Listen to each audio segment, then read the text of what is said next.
Hello guys, welcome back to another video. আজ আমরা কথা বলবো বরবাদ মুভি নিয়ে। মুভি রিভিউটা না, মুভি রিভিউ করছি না, কারণ মুভি এখন অব্দি ইন্ডিয়াতে বেরোনি আর আমরা দেখিও নি, তো তার জন্য মুভি রিভিউ করাটা সম্ভব নয়। ইয়েস্টারডে 31 মার্চ ঈদে রিলিজ হয়েছে বাংলাদেশে বরবাদ মুভি, এবং সেখানে মানুষের যা হল রিয়াকশন, রিভিউ রিয়াকশন, সোশ্যাল মিডিয়াতে পোস্ট এইসব দেখছিলাম। কয়েকটা গ্লিমসও দেওয়া হয়েছে সোশ্যাল মিডিয়াতে, এবং সেটা নিয়ে নাকি খুব হুঁশিয়ারিও করা হয়েছে from the makers of Borbaad, which is a good thing. Piracy করা উচিত না। তো সেটা এইসব দেখছিলাম এবং কোথাও কোথাও বলছে Borbaad is too much good, more than expectation, ভালো হয়েছে। অনেকে বলছে যে অ্যাভারেজ হয়েছে, অনেকে বলছে বিলো অ্যাভারেজ হয়েছে, এবং IMDb-তে রেটিং 7.9। তো যাই হোক না কেন, এইবার এসব দেখতে দেখতে আমি ইউটিউবে একটা ভিডিও আমার চোখের সামনে আসে, যেটা ঢালিউড বার্তা বলে একটা ইউটিউব চ্যানেল থেকে এই ভিডিওটা রিলিজ হয়েছে। 23 ঘন্টা, মানে একদিনের মতন হয়ে গেছে। ইয়াস্টারডে হল রিয়াকশন করেছিল এরা, এবং সেখানে তারা একটা পাগলা মতন একটা টাইটেল দিয়েছে, যেখানে টাইটেল তারা লিখেছে তামিল মুভি ফেল শাকিব খানের বরবাদের কাছে, বরবাদ মুভি পাবলিক রিভিউ। এবং আমি এই এই টাইটেলটা পড়ে আমি ভাবলাম হয়তো যারা রিয়াকশন, যারা অডিয়েন্সে যে সকল হয়েছে তারা হয়তো এরকম কিছু বলেছে, এবং আমি সেটা দেখছিলাম। তো এই ভিডিওটাতে মাত্র দুজন, এই মহিলাটি এবং আরেকটি ছেলে, এই ছেলেটা, এই দুজন জাস্ট রিভিউ দিয়েছে, এবং তারা যা নিজের মতামত বলেছে সিনেমাটা নিয়ে। এবং তারা বলেছে সিনেমাটা নাকি স্টোরি ওয়াইজ খুবই ভালো। স্টোরি মানে এমন না যে শুধু অ্যাকশন আছে, স্টোরিও খুব ভালো, এবং এটা একটা ফ্যামিলি ফিল্ম। এটা এমন না যে কোনো অ্যাকশন সিন এমন আছে যেগুলোকে নিয়ে মেনলি সেন্সারে বলা হচ্ছিল যে অ্যাকশন সিন আছে, মানে কিছু কিছু র অ্যাকশন সিন হয়তো ছিল যেগুলো সেন্সার অ্যালাউ করছিল না। আই থিঙ্ক সেগুলো কাটিং এর পরই দেখানো হয়েছে, তার জন্য এদের মনে হচ্ছে যে ওরকম কোনো ভায়োলেন্স নেই, কিন্তু সেগুলো কাট আউট করা হয়েছে। তো এইটা বলেছে, এই ছেলেটি বলেছে, এবং এই মেয়েটি বলেছে, নিজেদের বক্তব্য বলেছে, মোস্ট প্রবাবলি দেয়ার হাজব্যান্ড ওয়াইফ, তাই কিছু বলছিল একটা। তো আমি ভেবেছি এরা হয়তো বলেছে তামিল মুভি ফেল শাকিব খানের বরবাদের কাছে, কিন্তু না, এই যে ইউটিউব চ্যানেল তাদের চুলকানি এবং ভিউজ পাওয়ার জন্য তারা এই টাইটেলটা দিয়েছে। তো মোস্ট প্রবাবলি আমি ফার্স্টে কিছু জিনিস বলে নিই, তোমাদেরকে ফার্স্টে কিছু জিনিস বুঝিয়ে দিই, এরপর জানি আমি অনেকে কমেন্ট করবে, করো, কমেন্ট বক্স খোলা আছে পুরো একদম, যতদিন ভিডিও চলবে ততদিন কমেন্ট বক্স খোলা আছে, কমেন্ট করতে থেকো। তো সেটা হচ্ছে যে বরবাদ মুভি মানে শাকিব খান, যারা এই মহিলাটিও বলেছেন যে শাকিব খান তুফান, এই মহিলাটা বলে না, সেটা বলেছে আমার ঠিক মনে পড়ছে না, যে শাকিব খান বাংলা মানে বাংলা সিনেমায় মানে বাংলাদেশি সিনেমায় তুফান করার পর সে স্টার থেকে মেগা স্টারে, মানে সুপারস্টার থেকে মেগা স্টারে সে কনভার্ট হয়ে যায়, এবং তার ফ্যান ফলোয়িং প্রচণ্ড হয়ে যায়, এবং তারপরেই তার এই স্টারডাম একটা আলাদা লেভেলে স্টার্ট হয়ে যায়, which is a good thing. এবং তার ফলে এবং শাকিব খানের এই বরবাদ 2 এর মনে কোনো অ্যানাউন্সমেন্ট হয়তো করেছে, আই ডোন্ট নো। বরবাদ 2 এরা বলছে যে নেক্সট ইয়ার 2026-এ ঈদ উল আদাতেই হয়তো আসতে চলেছে বরবাদ 2। তো সেইখানে যে একটা আদা লেভেল হতে চলেছে তাণ্ডব, যেটা আসছে ঈদ উল আদাতে 2025 এই জুন মাসে, তো সেটা তো তাণ্ডব আছে, সেটা একটা আদা লেভেল হতে চলেছে। এবং এর ফলে যে বাংলাদেশি সিনেমা গ্লোবাল লেভেলে একটা আলাদা লেভেল অ্যাচিভ করছে, এবং তাদের ইমপ্রুভমেন্ট খুব বাড়ছে, দেশ বিদেশে মানুষ বাংলাদেশি সিনেমা দেখছে, এবং তাদের এই সিনেমার যেই ক্রিয়েটিভিটিটা সেটা সমগ্র পৃথিবীর সামনে আসছে, এবং মানুষরা পছন্দ করছে। আমি ইন্ডিয়া থেকে বসে আমি লাস্ট অলমোস্ট 1 মাস আমি 12 থেকে 13টা ভিডিও অলরেডি বরবাদের উপর করে নিয়েছি, সত্যি দেখে ভালো লাগছিল।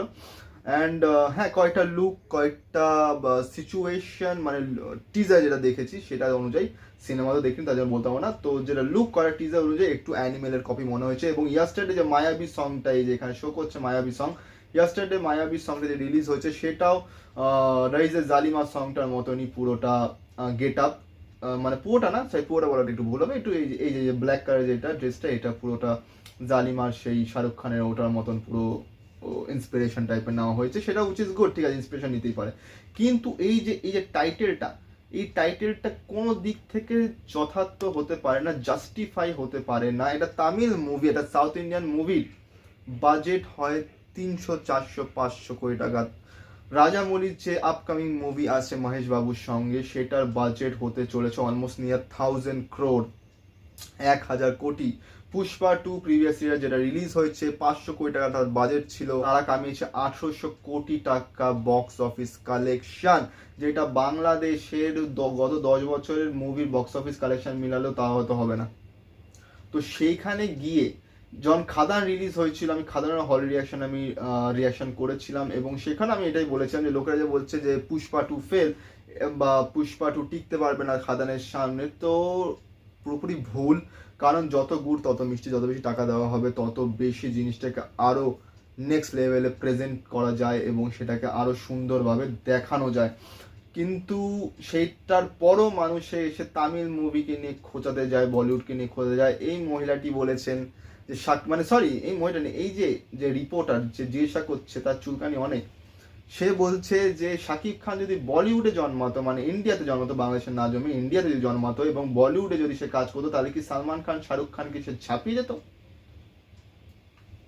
Bro, let me tell you one thing, Sikandar মুভিটা যথেষ্ট ফ্লপ হয়েছে, কিন্তু সিকান্দার মুভি যে ফ্লপ হয়েছে না, সিকান্দার মুভি দুদিনে যা কামাবে সেটা বরবাদ লাইফ টাইমও কামাতে হবে না। তো এটা ছোট্ট একটা বলে দিলাম তোমাদের, ক্যালকুলেট করে নিও, পরে দেখে নিও। যাই হোক না কেন, তারপর আসছি আমরা এই ছেলেটির বক্তব্যতে। এই ছেলেটি অনেক ভালো কথা বলেছে যে সিনেমা ভালো হচ্ছে এবং দেশি মুভি দেখলে, মানে বাংলাদেশের দেশীয় মুভি দেখলে যারা ক্রিয়েটার আছে, যারা আর্টিস্ট আছে, তাদের আরও বেশি ভালো লাগে, আরও বেশি ইন্সপিরেশন পায় তারা কাজ করার, এবং দেশের যে ফিল্ম সেগুলো আরও বেশি উন্নত মানের হয়, এবং এই সিনেমা হলগুলো যে সিঙ্গেল স্ক্রিন যে সিনেমা হলগুলো সেগুলোতে মানুষ আসে এবং সেই সিনেমা মানে জাস্ট মিন টু সে যে পুরো সব বিজনেসটা খুবই ভালো মতন চলে। তো এরকম মুভি খুবই দরকার, which is the right thing, একদম ঠিক। কিন্তু এই ছেলেটা একটা কথা বলেছে ভুল, যেটা আমি একটু শোনাতে চাই তোমাদের।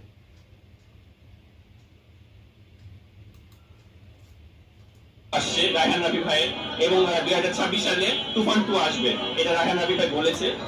তুফান বরবাদ 2 বলে দিই, সরি। আমরা ইনশাআল্লাহ করি এটা কাহিনী নির্ভর ছবি এবং খুব ভালো হবে, এবং আজকে বরবাদ দেখে মনে করেন পয়সা উসুল এবং একটা কাহিনী নির্ভর ছবি এবং খুবই ভালো। আমি দর্শকদের আহ্বান করবো যাতে এই ছবি দেখে। ধন্যবাদ। আপনার পছন্দের একটা নায়কের নাম বলেন। বাংলাদেশে আসলে কি, আমি যদি মানে বাংলাদেশে আমি ওই হিসাবটা করি যে মানে আমি সাকিবিয়ান না, কিন্তু আমি সাকিব খানের ছবি দেখি, কারণ বাংলাদেশের ছবিকে আন্তর্জাতিক লেভেলে নিয়ে যাওয়ার জন্য আমি বলবো one and only Shakib Khan.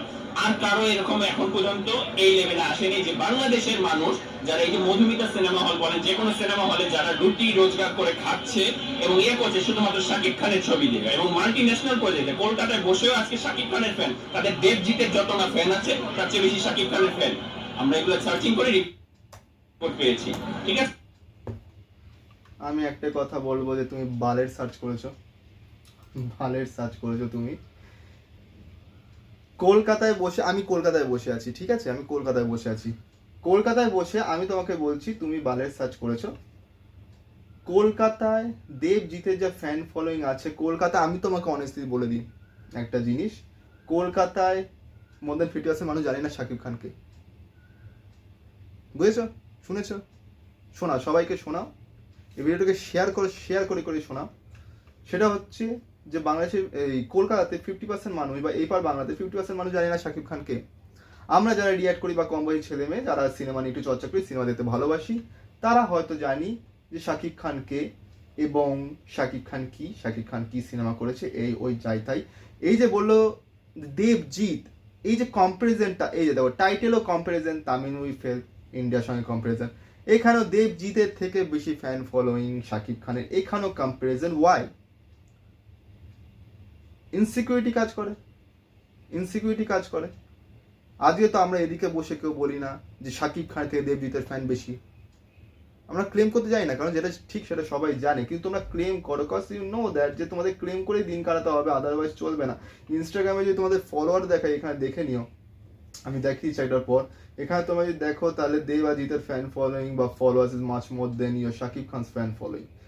যদি ফেসবুকে দেখে নাও তাহলে হ্যাঁ বলতে পারো যে দেবের থেকে স্লাইট বেশি ফ্যান ফলোয়িং শাকিব খানের ফেসবুকে ফলোয়ার, কিন্তু জিতের তার থেকে অনেক বেশি ফলোয়ার ফেসবুকে। তো আমি বুঝে পাই না যে এই সেটা বাকি কথা সবাই ভালো বলেছে, কিন্তু এই কথাটা বলে সত্যি লজিক্যাল একটা কথা, একটা ভাটের রিসার্চ করে তার উপর একটা বক্তৃতা দিয়ে দেওয়া, আই ডোন্ট নো। আর দেখো, আমি শাকিব খানের হেটার্স না, আমি শাকিব খানের উপর বাবা একটা ভিডিও বানিয়ে ফেলেছি বরবাদ নিয়ে, এবং আগেও বানাবো, পরেও বানাবো আমি। কিন্তু এই যে কম্প্যারিজনটা চলে না, এই কম্প্যারিজনটা করে কোথাও না কোথাও তোমরাই নিজেদের জিনিসটাকে একটু দাবিয়ে দাও। হ্যাঁ, কম্প্যারিজন করা ভালো, ঠিক আছে, কিন্তু তুমি এটা বলো তামিল মুভি থেকে, তামিল মুভি যে এল2 ইম্পুনাম বেরিয়েছে এবং জাস্ট রিসেন্ট বেরিয়েছে, পরের বছর বেরোবে টক্সিক, বেরোবে RC16 বেরোবে, এই বছরও কয়েকটা সিনেমা আছে। তো সেইগুলো যদি তোমরা দেখো তাহলে সেইগুলো লেভেল ছোঁয়া ইজ নেক্সট টু ইম্পসিবল। তো যাই হোক না কেন, এই ভিডিওটা এতটাই অবধি। আমি এখানে কোনো শাকিব খানের নিন্দা করতে বসিনি, বা শাকিব খানের ফ্যান্সদের ট্রল করতে বসিনি, বা আমি রোস্ট করতে বসিনি। আমি জাস্ট ফ্যাক্টটা তোমাদের বললাম যে এরকম কম্প্যারিজন ইজ নট রাইট। এরকম কম্প্যারিজন করে কোথাও না কোথাও তোমরা নিজেদের ইমেজ নষ্ট করছো, যেটা তোমাদের উপর ব্যাকফায়ার হতে চলেছে। তো যাই হোক না কেন, রিয়াকশন এতটাই অবধি। তোমাদের ভিডিও ভালো লাগলে লাইক করো, কমেন্ট করো, শেয়ার করো, চ্যানেলটিকে সাবস্ক্রাইব করো, বেল আইকন অন করো, যে নতুন ভিডিও নোটিফিকেশন তোমরা সবার আগে পেয়ে যাও। তো দেখো যে পরের ভিডিওতে। Thank you.